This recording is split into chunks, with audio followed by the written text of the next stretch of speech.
할렐루야. 오늘도 이 시간 함께 하시는 모든 분들 가운데 주님의 은혜와 사랑이 가득하시길 축복합니다. 오늘은 8월 12일 수요일입니다. 오늘 하나님께서 주신 말씀은 로마서 9장 1절부터 13절까지입니다. 로마서 9장 1절부터 13절까지입니다. 내가 그리스도 안에서 참말을 하고 거짓말을 아니하노라.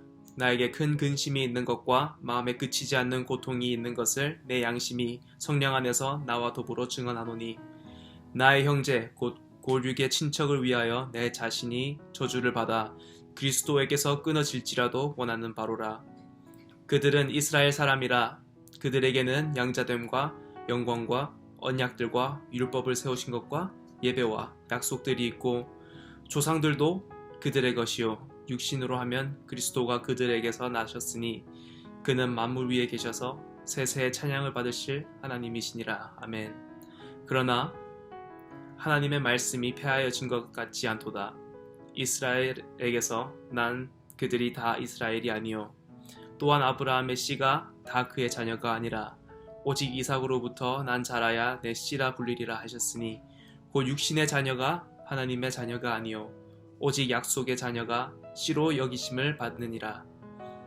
약속의 말씀은 이것이니, 명년이 때에 내가 이르니니 사라에게 아들이 있으리라 하심이라. 그뿐 아니라 또한 리브가가 우리 조상 이삭 한 사람으로 말미암아 임신하였는데, 그 자식들이 아직 나지도 아니하고 무슨 선이나 악을 행하지 아니한 때에 택하심을 따라 되는 하나님의 뜻이 행위로 말미암지 않고 오직 부르시는 이로 말미암아 서게 하려 하사 리브가에게 이르시되 큰 자가 어린 자를 섬기리라 하셨나니, 기록된 바 내가 야곱은 사랑하고 에서는 미워하였다 하심과 같으니라. 아멘. 아멘. 바울은 9장을 시작하면서 자신이 가지고 있는 하나의 근심을 말하고 있습니다. 그 근심은 바로 자신의 동족 또 이스라엘을 향한 걱정과 또 근심이었습니다. 이스라엘 백성들은 자신들이 약속의 민족 또 구원의 백성이라는 자부심을 가지고 살고 있었는데, 정작 하나님께서 보내주셨던 메시아는 거부하고 또 죽게까지 했습니다. 하나님께로부터 이스라엘 백성들은 놀라운 선물을 또 많이 받았음에도 불구하고 그런 일을 했습니다. 그래서 바울은 자신의 동족인 이스라엘 백성에 대해 매우 안타까운 마음이 있었습니다. 이스라엘 민족을 향해 긍휼히 여기는 마음, 또 사랑하는 마음, 또 하나님의 마음이 있었기에 지금 자신이 저주를 받아서 그리스도에게 끊어질지라도 그들이 회복되길 바란다고 이렇게 말하고 있습니다. 지금 바울이 하는 말과 비슷한 구절이 있습니다. 누가복음 23장 34절에 보시면, 이에 예수께서 이르시되 아버지 저들을 사하여 주옵소서, 자기들이 하는 것을 알지 못함이니이다 하시더라. 예수님께서도 십자가에서 자신을 죽이는 죄인들을 위해 하나님께 용서와 또 구원을 요구했습니다.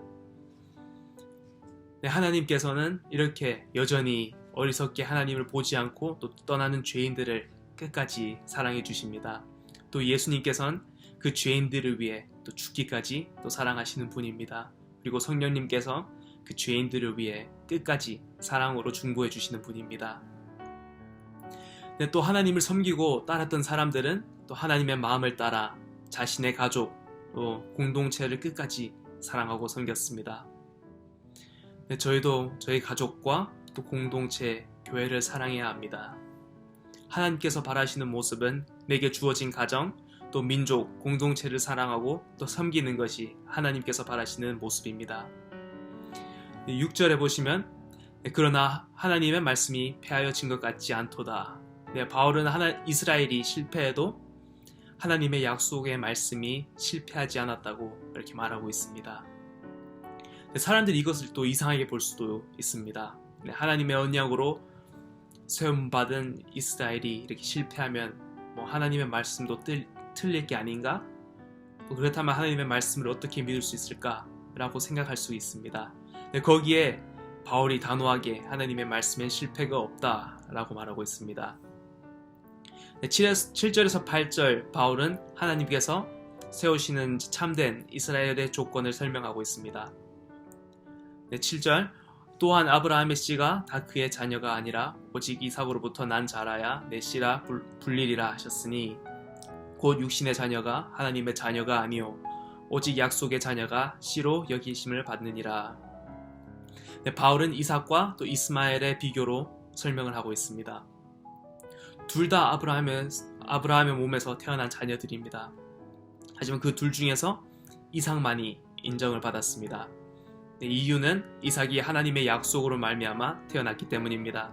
네, 다시 말해 참된 이스라엘은 육신이 아닌 하나님의 약속으로 이루어진 자들이라는 것입니다. 또 두 번째로 설명하는 내용이 11절에 나옵니다. 그 자식들이 아직 나지도 아니하고 무슨 선이나 악을 행하지 아니한 때에 택하심을 따라 되는 하나님의 뜻이 행위로 말미암지 않고 오직 부르시는 이로 말미암아 서게 하려 하사. 네, 이 말씀은 에서와 야곱의 이야기입니다. 네, 이들이 또 행위로 무엇을 했다고 또 하나님의 백성으로 선택받은 것이 아니라 하나님의 주권으로 선택을 받아서 하나님의 백성이 된 것을 지금 말하고 있습니다.